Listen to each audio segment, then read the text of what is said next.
කොච්චර පාඩම් කරත් බයෝ වලට ලකුණු නැද්ද? බයෝ කියන්නේ කටපාඩම් කරන්න ඕන විෂයක්ද? කොහොමද හරියටම හරි විදිහට බයෝ පාඩම් කරන්නේ? ඒ ප්‍රශ්න වලට උත්තර මේ වීඩියෝ මාලාවේ තියෙනවා.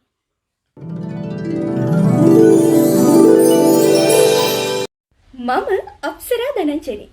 කොළඹ විශ්වවිද්‍යාලයේ වෛද්‍ය පීඨයේ ප්‍රථම වසරේ වෛද්‍ය ශිෂ්‍යාවක්. 2023 උපස උසස් පෙළ විභාගයට ඒ සමාර්ථ 3ක් කරගෙන තමයි මම කොළඹ වෛද්‍ය පීඨයට තේරුනේ. ඒ අතරිනුත් මට ජීව විද්‍යා විෂයට MCQ ප්‍රශ්න පත්‍රයේ පිළිතුරු 50ම නිවැරදිව ලකුණු කරන්න හැකියාව ලැබුණා. ඉතින් ඒ අත්දැකීමුත් එක්ක බයෝ කොහොමද ඒ තරම් ඉහළ ප්‍රතිඵලයක් ගන්න හරි විදිහට පාඩම් කරේ කියන එක තමයි අද වීඩියෝයෙන් කතා කරන්න සූදානම් වෙන්නේ. හුඟක් දෙනෙක් හිතනවා බයෝ කියන්නේ කටපාඩම් කරන්න ඕන විෂයක් කියලා. ඇත්තටම බයෝ කියන්නේ කටපාඩම් කරන්න ඕන විෂයක්ද? කොහෙත්ම නැහැ.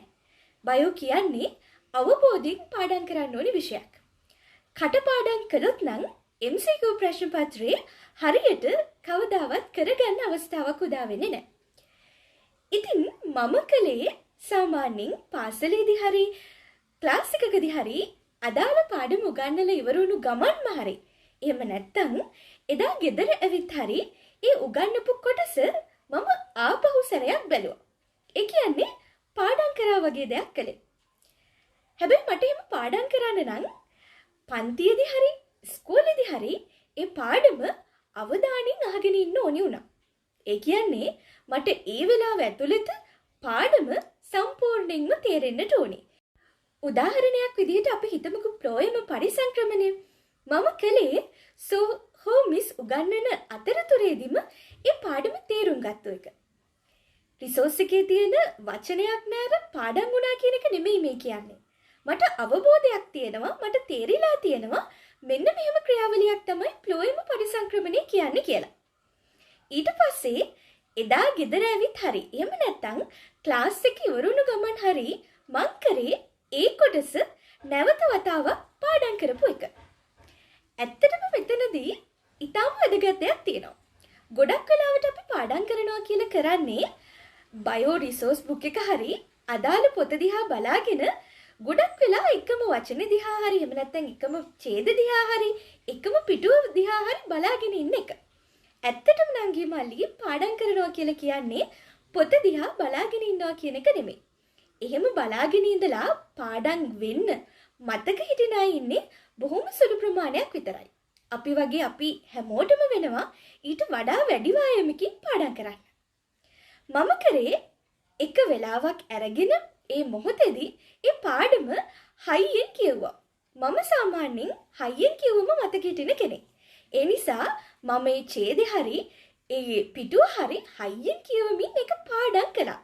ඒ කියන්නේ මගේ මනසේ මතකයක් තියෙනවා. හරි දැන් මේ කොටස මට පාඩම් කියලා. අපි හිතමුකෝ පිටුවක් කියලා. මගේ ටාගට් එක තමයි මම මේ වෙලාව ඇතුළතදී විනාඩි 20ක් හරි විනාඩි 15ක් ඇතුළතදී හරි මේ කොටස පාඩම් කරනවා කියන එක. එහෙම හයියෙන් කියවමින් පාඩම් කරලා ඉවර වෙලා ඒ පිටුව ඉවර වුණාට පස්සේ මං කලේ නැවත වතාවක් මට පුළුවන් ද කියලා බැලුවා මම මේ පාඩම් කරපු කොටස මතක් කරන්න. ඒක ඔයාට පුළුවන් එක්ක මනසින් මතක් කරන්න. හැබැයි එහෙම මතක් කරද්දී මනස එක තැනක ඉන්නේ නැත්තම් එහෙම නැත්තම් හරි ඒක කරන්න අමාරු නම් ඔයාට පුළුවන් කොලයක් අරගෙන ඔයා පාඩම් කරපු දේ ලියන්න. එහෙමත් නැත්තම් ඔය ක්‍රමවේද අතරින් ඊටාම සාර්ථක ක්‍රමවේදය ලෙස පිළිගන්නේ පාඩම් කරපු දේ නැවත ශබ්ද නගලා කියවන එක. හරියට අපි තව කෙනෙක්ට උගන්වනවා වගේ. ඔයාගේ ඉස්සරහා තියෙන පුටුවට, කණ්ණාඩියට, ඩෙස්ක් එකට උගන්වන්න.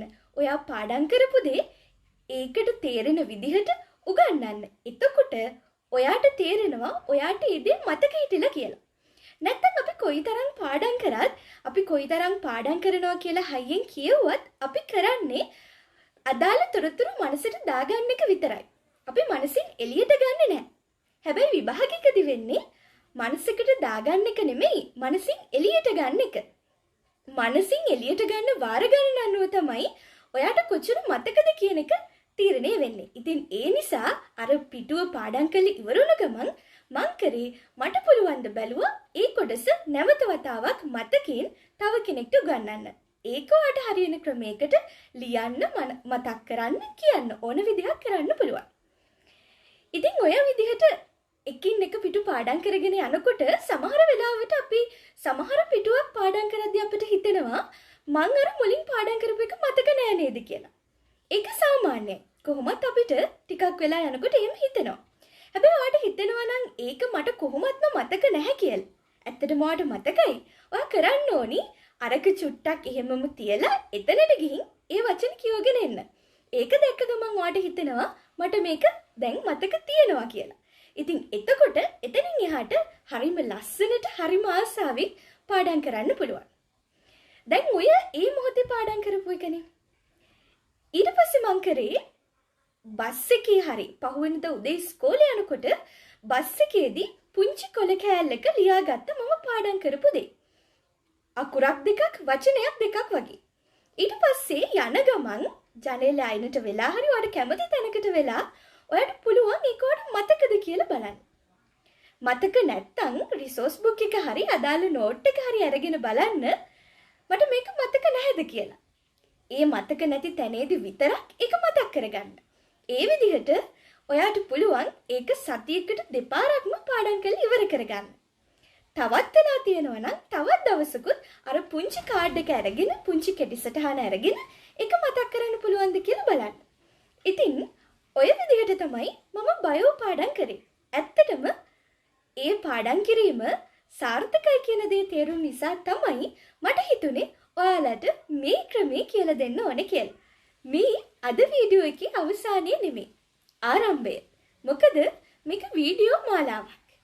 ඉස්සරහ වීඩියෝ වලින් ඔයාලට බයෝ සම්බන්ධයෙන් තියෙන එක එක ප්‍රශ්න ගැන කතා කරන්න මම ලෑස්ති. අද මූලික වශයෙන් කතා කරේ බයෝ පාඩම් කරන්න තියෙන මම අනුගමනය කරපු විදිහ ගැන. ඉතින් එතනින් එහාට ප්‍රශ්න කරන්නේ කොහොමද? රචනා ප්‍රශ්න වලට සූදානම් වෙන්නේ කොහොමද කියන දේ ගැන කතා කරන්න ලෑස්ති. එහෙනම් ඉතින් channel එක subscribe කරලා දිගටම එකතු වෙලා ඉන්න.